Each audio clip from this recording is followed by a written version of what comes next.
ગાંધીનગર ખાતે રાષ્ટ્રીય લોકદળ પાર્ટીના નવા જિલ્લા અધ્યક્ષની નિયુક્તિ અને પાર્ટી કાર્યાલયનો આરંભ કરાયો. એનડીએ સાથે સંલગ્ન રાષ્ટ્રીય લોકદળ પાર્ટી દ્વારા ગાંધીનગર ખાતે ગાંધીનગર શહેર અને જિલ્લા અધ્યક્ષ તરીકે તરુણસિંહ વાઘેલાની નિયુક્તિ કરવામાં આવી અને પાર્ટી કાર્યાલયનું ઉદ્ઘાટન કરવામાં આવ્યું. આ પ્રસંગે મુખ્ય અતિથિ તરીકે આરએલડી ગુજરાતના અધ્યક્ષ પ્રકાશ રાજપૂત, ઉત્તર પ્રદેશથી ઉપસ્થિત ઓડી ત્યાગી, અમદાવાદ અધ્યક્ષ જગદીશ પ્રજાપતિ સહિત મોટી સંખ્યામાં કાર્યકરો અને લોકો ઉપસ્થિત રહ્યા હતા. પ્રકાશ રાજપૂત દ્વારા રિબિન કાપી પાર્ટીને ખુલ્લું મૂકવામાં આવ્યું હતું. તો ગાંધીનગર જિલ્લા અધ્યક્ષ તરુણસિંહ વાઘેલાને સન્માનિત કરતા સર્ટિફિકેટ સાથે ગાંધીનગર જિલ્લાની કમાન સોંપવામાં આવી હતી, જેમને ઉપસ્થિત આશરે 300થી વધુ કાર્યકરો અને લોકોએ વધાવ્યા હતા. આ અવસરે ચૌધરી ચરણસિંહની નીતિઓ સાથે યુવા અને મહિલા સશક્તિકરણ તેમજ તમામ વર્ગોને એકત્ર કરી પાર્ટીને વધુ મજબૂત બનાવવાનો પ્રયાસ કરવામાં આવશે. આ ઉપરાંત એનડીએ સાથે મળી ચૂંટણીઓમાં પણ પાર્ટી ઝંપલાવશે અને ખેડૂતો અને મહિલાઓ માટે સેવાકીય કાર્ય કરશે.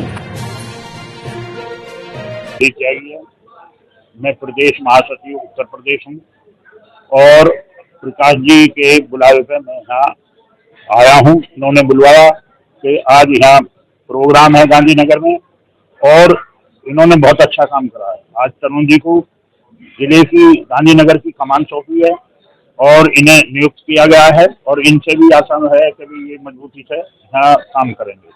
देखिए, राष्ट्रीय लोकदल बढ़ रहा और मजबूती से ये पार्टी बढ़ती है, लेकिन इसके साथ साथ एनडीए भी मजबूत हो रहा है.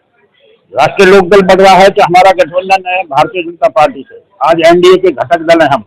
हमारी ताकत बढ़ रही है तो एनडीए की ताकत बढ़ रही है. हम उसे भी सपोर्ट कर रहे हैं और अपने संगठन को भी बना रहे हैं. और ज्यादा से ज्यादा आज आप देख रहे हो कितनी संख्या में महिलाएं हैं, यहाँ युवा हैं और बुजुर्ग भी हैं, काफी लोग हैं और सब पढ़े लिखे अच्छे लोग हैं जो आज लोकदल के साथ. और तरुण जी ने ये प्रोग्राम करा के लोकदल को मजबूती देने का काम करा है और यही इनसे उम्मीद है कि जो इन्हें जिम्मेदारी दी गई है चौधरी चरण सिंह की नीतियों पे और चौधरी अजीत सिंह की नीतियों पे जयंत चौधरी के को मजबूती देने का ये काम करेंगे. ये गुजरात में आगे बढ़ रही है पार्टी. आगे हम चुनाव भी आ रहे हैं और हम तैयारी कर रहे हैं चुनाव लड़ने की. प्रकाश राजपूत जी प्रदेश में विधानसभा भी लड़ेंगे और ये नगर निगम भी लड़ाएंगे, जिला पंचायत भी लड़ाएंगे. अब ये है कि जब चुनाव आएंगे तो हम लड़ेंगे और एनडीए के हम गठबंधन में और एनडीए से हमारा गठबंधन होगा तो और अच्छी बात है, वो मजबूती एनडीए को भी मिलेगी.